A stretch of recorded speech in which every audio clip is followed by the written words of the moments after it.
Michel Desjeux, est-ce que vous pouvez nous décrire le matériel embarqué là sur Foncia au niveau des enrouleurs? En fait, comme il y a une utilisation un peu spécifique qui est en solitaire principalement, l'essentiel des manœuvres reviennent au cockpit, notamment tout ce qui est utilisation des voiles d'avant de brise.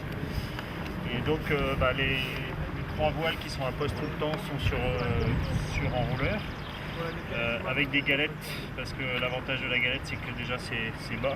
Voilà. C'est pas très lourd, c'est pas très encombrant. C'est un système de bout en continu, ce qui fait qu'on a vraiment une maîtrise de l'enroulement et du déroulement.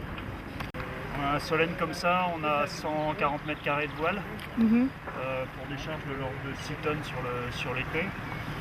Sur la trinquette, on a la même charge, on a 6 tonnes également pour 90 mètres carrés. Et puis le foc de brise qui est là fait 40 mètres carrés. Ou alors peut être remplacé par le tourmentin pour 20 mètres carrés.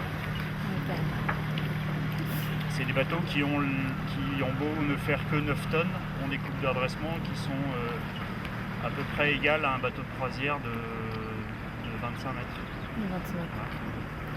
Voilà. Ça a beau être très léger, c'est très raide à la toile, donc tous les efforts sont en conséquence.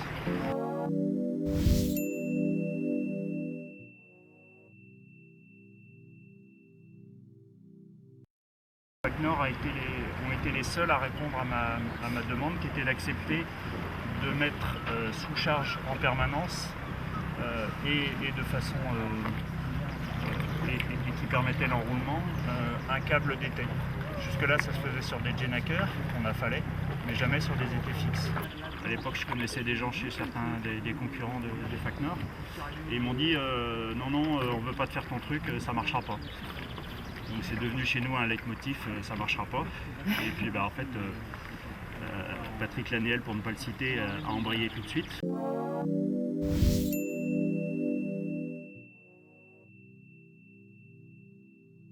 Pendant le Vendée Globe que vous avez magnifiquement gagné, comment s'est comporté le matériel là, au niveau de l'enrouleur? En fait, quand le matériel est bien fabriqué, bien assemblé, bien utilisé, il n'y a pas de souci, on s'en occupe pas.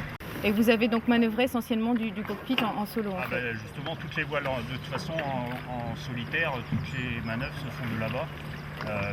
À part installer et la sortir de la soute à voile, les mettre sur les traves et puis les hisser, mais sinon toutes les manœuvres, déroulement, roulement, hissé et affalé se font depuis tout le cockpit. D'accord. Quasiment rien ne se passe en plage avant, donc du coup tout ça, il faut que ça marche tout seul. Un mot également là, quand on est dans les 40e et les 50e, le quotidien c'est quoi? Le quotidien dans les mers du Sud, c'est plus de 80% du temps à l'intérieur, 90% du temps sous pilote automatique. Des changements de voile, mais que sur les voiles d'avant. Mais c'est quasiment la trinquette qui fait tout le boulot, puisqu'elle est en l'air pas loin de 80% du temps.